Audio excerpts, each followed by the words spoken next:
The Kings get their biggest win of the season. We'll break down the come-from-behind win in Boston over the NHL's top team and discuss what it could mean for the Kings for the rest of the season. We'll also have news on one of the heroes of last night's win getting a new contract. We'll discuss it all next on this edition of Locked on LA Kings. You are Locked On Kings, your daily podcast on the Los Angeles Kings, part of the Locked On Podcast Network, your team every day.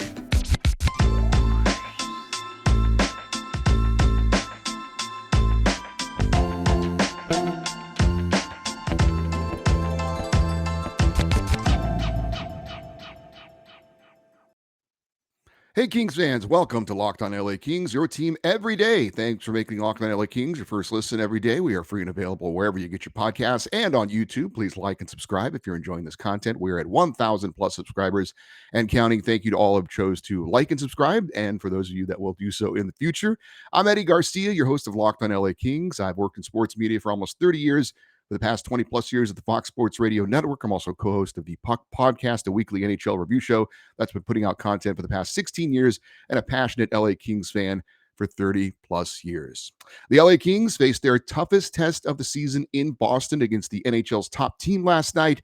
The Kings would have a few changes to their lineup for their final game of their 6-game road trip. The top line would remain the same from what we've seen of late. Andrei Kopitar at center with Arthur Kaliev and Kevin Fiala on the wings. The second line, a little bit different. Philip Deneau and Trevor Moore were there, but with Victor Arvidsson still back in Los Angeles for the birth of his second child. Alex Iafallo would be put on the second line on the left side. Adrian Kempe would be centering the third line. Gabe Vilardi, one of his wingers, and Jarrett Anderson-Dolan would be moved to the third line, moved down from the second line. So he and Alex Iafallo basically swapping spots. And then on the fourth line, you had Blake Lizotte at center with Carl Grundstrom and Rasmus Kupari in the lineup playing wing on the left side. Your defensive pairings were Mikey Anderson and Drew Doughty, Matt Roy and Sean Dursey, Alex Edler and Sean Walker. And your goaltender was Phoenix Copley. Scratches were Tobias Bjornfoot and Jordan Spence, as well as Samuel Fagemo and Brendan Lemieux still on injured reserve. So again, Victor Arvidsson still out. Todd McClellan deciding to move Iafallo to the second line. One game after he moved Jared Anderson-Dolan there, dropped the JAD down to the third line. Rasmus Kupari again back in the lineup, playing wing on the fourth line in place of Samuel Fagemo. Defensively, Alex Edler back on the blue line in place of Tobias Bjornfoot from the game before. And how about Phoenix Copley in net? That was a surprise to me. I'm also guessing that did not sit well with Jonathan Quick, who is a New England native and went to school in Massachusetts, and I'm sure wanted the challenge of taking on the NHL's top team. But Todd McClellan decided to go with Phoenix Copley in net again. That could be something we see going forward for a while, but we'll have to wait and see. So coming off the embarrassing loss in Buffalo, where the Kings allowed 6 goals in the third period, lost 6-0, it was going to be interesting to see, for me, the team's mindset going into this big game against the NHL's top team. Now, would they come out strong and look to get that bad taste out of their mouth from the previous game in Buffalo? Or would they frankly kind of mail it in, one foot on the airplane, looking to go home after their 12-day, 6-game road trip? Well, the answer was kind of neither. LA came out in the opening period, and they played hard, but not overly aggressive. As we've seen a lot this season for LA, it was a solid opening period where they held their opponent to limited scoring chances, and the game would be scoreless after the first period. And I wonder how much of that was by design, that the Kings should come out. And again, they've been kind of their own worst enemy at times this year by being overly aggressive and being out of position. I thought that in this first period, they kind of set the tone a little bit in that they were not overly aggressive. Thought a little bit more, I think, about playing defensive hockey against this high-powered Bruins team, and that probably served them well going forward. But in the second period, the Kings did take some more penalties. That was obviously an issue in the Buffalo game, and Boston would score the first goal of the game, not on the power play, but with the extra attacker on the ice with the goalie pulled after the delayed penalty. And then later in the second period, another penalty. Blake Lizotte called for a penalty, and the Bruins would score on the power play and took a 2-0 lead going into the third period. And obviously, one period down 2, it's not insurmountable. But in a building where not many teams have had success against a team that has the best record and most points in the NHL, it didn't look great. And especially the way the Kings have been playing of late as well. But In the third period, Adrian Kempe would score on a rebound of a Kevin Fiala shot about halfway through the period, and the Kings had some hope, making it a 2-1 game, just one goal away. Then, over 3 minutes to go in regulation, the Kings were given a golden opportunity as Boston took two penalties 7 seconds apart, giving the Kings a huge two-man advantage. Now, it should be pointed out to that point, the Kings had a lot of power play opportunities and were not able to score, but you get a two-man advantage in that situation. Crucial moment in the game in the third period. You have to come through in that situation, and the Kings did. And again, it was Adrian Kempe who had multiple chances to score on that two-man advantage, and then finally found the back of the net with a one-timer to tie it up at 2-2. Now, the game was far from over. At that point, there were still some anxious moments for the Kings and their fans watching, because there was a penalty that was taken by Drew Doughty, cross-checking penalty on Brad Marchand, and the Kings' penalty kill was put in the spotlight again. For the final 40 seconds of regulation, they had to keep the Bruins from scoring and winning the game, and they did that. But then there was also a minute 20 of power play time in the overtime, and the Kings had to kill that off to keep it going, and they did. Eventually, the game would go to a shootout, and then in the seventh round, Trevor Moore, who made headlines earlier in the day with a new contract, scored to end the game and give the Kings their biggest win of the season, 3-2 in the shootout. LA improved to 16-12-5 with the win. Boston falls to 23-4-2 with the loss. So after the Kings suffered what I thought was their worst loss of the season, allowing 6 goals in the third period and that 6-0 loss to Buffalo, they come back and get what I think is their biggest win of the season. Now, I'm not saying the Kings played their best game necessarily, but it was their biggest win. To beat a top team in the NHL after the debacle in Buffalo is a huge win. And by the way, it was the 5th straight game the Kings and Bruins have gone to overtime. So I guess maybe we shouldn't have been surprised by that. LA hands Boston just its 6th loss of the season in 29 games and just their 2nd loss at home in 17 games this season. Kings wrap up their 6-game road trip going 3-2-1, and they get that bad taste out of their mouth from Buffalo as they head back home. Adrian Kempe gets goals 11 and 12 on the season, while Phoenix Copley turned aside 33 of 35 shots and also made some saves, key saves in the shootout as well. And the Kings handed Bruins goalie Linus Ullmark just his 2nd loss in 21 games this season. The Kings did go 1 for 6 on the power play, but also killed off 5 of Boston's 6 power play chances. Boston was 16-0 this season when scoring first in a game and 15-0 when leading after 2 periods. But the Kings are able to get the big win. So that was the recap of the game. What's the takeaway from it, and how could it affect the Kings going forward? We're going to talk about that in just a moment. But first, this episode is brought to you by NHTSA. You're hanging out with some friends and putting a few drinks back. A few become too many, and the evening comes to an end and people start to head out. You think about calling for a ride, but nah, you live nearby. You can make it home. Okay, it's no big deal. What are the odds you get pulled over anyway? And even if you do, what's the worst that could happen? Well, your insurance goes up, you lose your license, you lose your job, you total your car, you kill someone. Everyone knows about the risks of driving drunk. The results are tragic and often deadly. However, it still doesn't stop everyone from getting behind the wheel while under the influence. That's why police officers are out there right now looking for impaired drivers on our roads to save lives. So if you think you're okay to drive after a few drinks, think again, play it safe, and plan ahead to get a ride. It only takes one mistake to change your life or someone else's forever. Drive sober or get pulled over. So on Thursday's show, we had a feedback show where we all kind of had a chance to chime in and vent and give our thoughts on what the Kings could do to turn things around.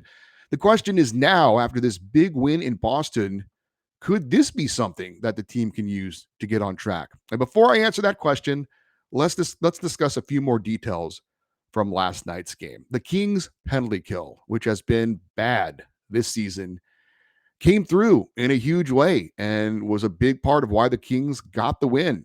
Yes, both Boston goals did come in part due to LA penalties. The first goal, though, extra attacker, and the second goal in the power play. But when it counted the most, the Kings PK came up big, killing 2 penalties in the third period to keep it a 1-goal game. And then after the Kempe goal to tie it up, and Drew Doughty took that penalty in the final minutes, they had to kill off the penalty to end regulation. And in overtime, to keep the thing going and eventually get it to a shootout. Now, it wasn't good that the Kings took so many penalties, but killing 5 of the Bruins' 6 power plays, with Boston being the third best power play percentage team in the NHL, that obviously was huge. The Kings did go 1 for 6 on the power play, but the one they got was the one they needed the most to force overtime in the third period. LA had to have a goal in that situation where they had the two-man advantage, and they were able to get it. Phoenix Copley, solid in net. He did have an early gaffe where he fumbled the puck in the first period. He almost kicked it into his own net, but Carl Grundstrom was there to grab the puck and skate it out of danger. Boston had 2 breakaway chances and didn't score in the opening period, including a nice stop on Bruins captain Patrice Bergeron. Copley made a big save on David Pastrnak in the third and a bigger save on Patrice Bergeron on a 2-on-1 in overtime.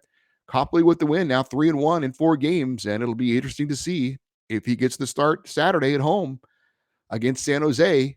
You couldn't blame Todd McClellan if he decided to do it. I mean, Jonathan Quick has certainly had his issues, and right now, I think the Kings are very content to go with the hot hand, and it looks like it's going to be Phoenix Copley going forward.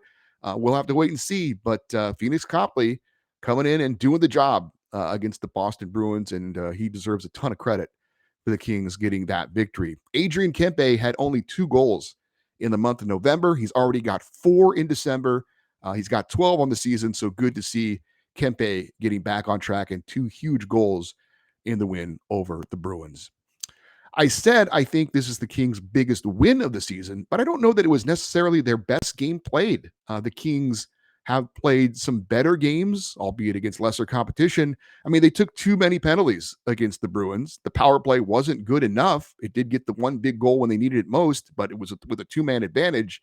But it is still their biggest win of the season because of the way they battled back, because of getting that win on the road against a team that is virtually unbeatable in their building. And oh, by the way, the best team in the NHL right now, who've been playing good hockey. So again, I don't know that it was the best all around game for the Kings this year, but considering the circumstances, it's definitely their biggest win.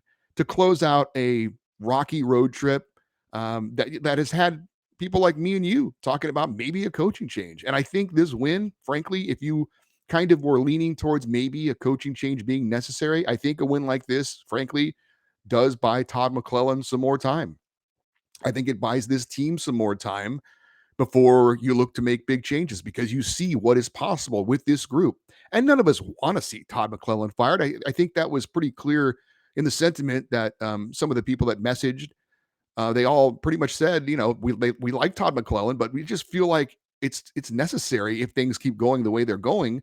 And I've said I think it's the easiest solution. It's easier to make a coaching change than to go out and make some sort of blockbuster trade, which may not actually be big enough to change the fortunes of the team. So I do think a win like this, if the Kings were thinking about maybe doing that, and I don't know that they have been at this point, but I do think a win like this definitely buys Todd McClellan and this group a little bit more time because you see the potential of what they can do when they get in the right mindset.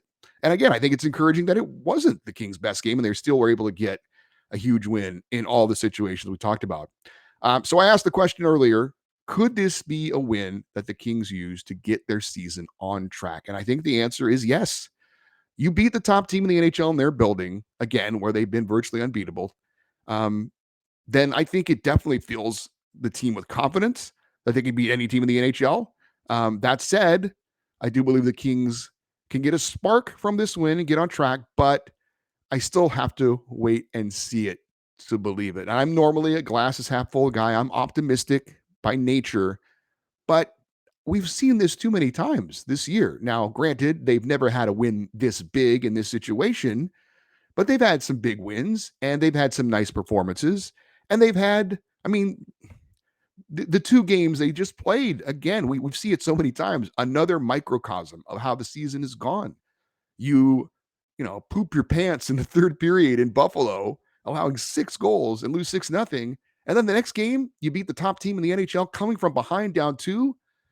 I mean, the scales up and down, back and forth. It's the season so far. At some point, though, is there going to be something that gets this team on track? I do think a win like this can help to do that. And another factor is that the Kings are now going home for a prolonged homestand. The next 14, or I should say the next, 14 of their next 17 games, 14 of the next 17 for the Kings are at crypto.com arena. So you take this win, you head back home for a big homestand. This, when we look back at the end of the season, we could absolutely see the win over Boston and then coming home for this prolonged homestand, putting some wins together, stringing some good performances together. This could be the moment where we say, this is where the Kings got on track. I do think it's that type of a win. And under the circumstances, like I said, with the prolonged homestand coming up, I think there is a chance that this could be it, but we still have to see it to believe it, right? I mean, like I said, we've seen this before. We've seen the Kings get big wins. That I still go back to that big win over Edmonton on the road where they played amazing and they blocked all those shots. And I'm like, this is it. This is the thing that's going to get them going. And it didn't. So again, I'm hopeful. I'm keeping my fingers crossed. I want this to be the moment of the season where the Kings get going, but I still have to see it to believe it. I mean, honestly, are any of us going to be shocked if the Kings lose their next game at home against the Sharks? No, we're not going to be shocked. Disappointed, of course, but hopefully that won't happen. We do have some big news to talk about the man who scored the shootout game winner over the Bruins, and that is coming up next. But first, I want to invite you to check out Locked On Sports Today. From the games that matter the most to the biggest stories in sports, go beyond the scoreboard and beyond the scenes with local experts and insights that only Locked On can provide. Locked On Sports Today, available on the Odyssey app, YouTube, and wherever you get your podcasts. So before Thursday's game in Boston, Kings made some news, signing forward Trevor Moore to a 5-year contract extension worth $21 million. Moore is now signed through the 2027-28 season. He's 27 now. He'll be 33 by the end of the contract and will make $4.2 million per season. Moore acquired in a trade with Toronto back in 2020, now under contract, as I mentioned, through the 2027-28 season. He has 107 career points in parts of 5 NHL seasons with the Kings and Maple Leafs. Moore would have been an unrestricted free agent after this season.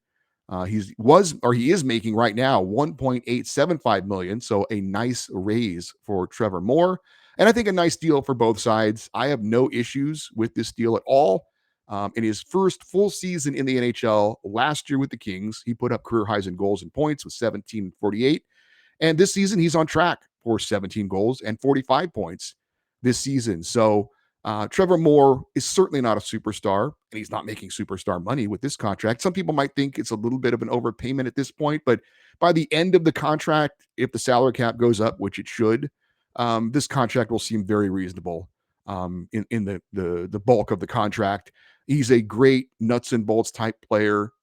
He's great in a lot of different situations. Obviously, very good at penalty killing, scores a lot of shorthanded goals. I mean, look, he's a guy that plays hard. He's one of those glue guys that every team needs. Is he the guy you're going to lean on necessarily for the big goal in the big moment? No, but he's definitely a role player, more than a role player, and somebody that the Kings, I think, have been really happy with, and I think he's deserved this opportunity and this reward for what he's done so far with the LA Kings. By the way, do you know he's a Thousand Oaks native? Do you know that? I don't know. I think it's funny every time we bring it up. And it is cool to have a local kid be a key part of the Kings core at this point with this signing. So again, great for Trevor Moore. Good for him. Good guy. Enjoy talking to him in the locker room, by the way. I know it's, you maybe you don't get a chance to kind of know the personalities of some of these players. Trevor Moore is really well spoken, really fun to talk to in the locker room, and just a good guy to have on the team. So happy for Trevor Moore, and I think a good deal for both sides in this one. And a nice script, right? Trevor Moore gets the big deal and then goes out and scores the shootout game winner. I mean, that's a script you write in Hollywood, right? So coming up on Monday's show, we are going to have a recap of the weekend, both for the LA Kings and the Ontario Reign. Up next for the Kings, they are back home on Saturday, taking on the rival San Jose Sharks, who they've met once this season up in San Jose, and the Kings were able to get a victory in that one. And it is important the Kings follow up the win over Boston with a win over San Jose. So we will certainly recap that on Monday's show. Also, we'll see how the Ontario Reign do tonight and tomorrow. They have 2 games, and we'll see if Quentin Byfield continues to stay red hot, and we'll see how Cal Peterson plays. I'm sure he'll be in net at least one of those games, and we'll update his progress as well. That's all coming up on Monday's show, and maybe a special guest as well. We'll have to stay tuned and see if that happens. If you have any questions or comments, you can always send me an email, lockedoneddie@gmail.com, EDDIE, lockedoneddie@gmail.com. We'll have another feedback show next week, and we'll, I'm sure, get thoughts on this win over Boston and what happens between now and then. And if you want to follow the show on Twitter, that'd be awesome. We are at Locked On LA Kings, and we have an Instagram page at Locked On LA Kings as well. Thank you for making Locked On LA Kings your first listen today. Now make your second listen Locked On Sports Today, for the games that matter the most, to the biggest stories in sports. Go beyond the scoreboard and beyond the scenes with local experts and insights that only Locked On can provide. Locked On Sports Today, available on the Odyssey app, YouTube, and wherever you get your podcasts. I'm Eddie Garcia. I hope your weekend is a little bit brighter with the Kings getting this victory in Boston, and hopefully maybe sparking them for the rest of the season. We'll have to wait and see, but it'll be interesting to find out. Thank you for listening and watching Locked On LA Kings. Again, have a good weekend. And as we say to close out every show, go Kings, go.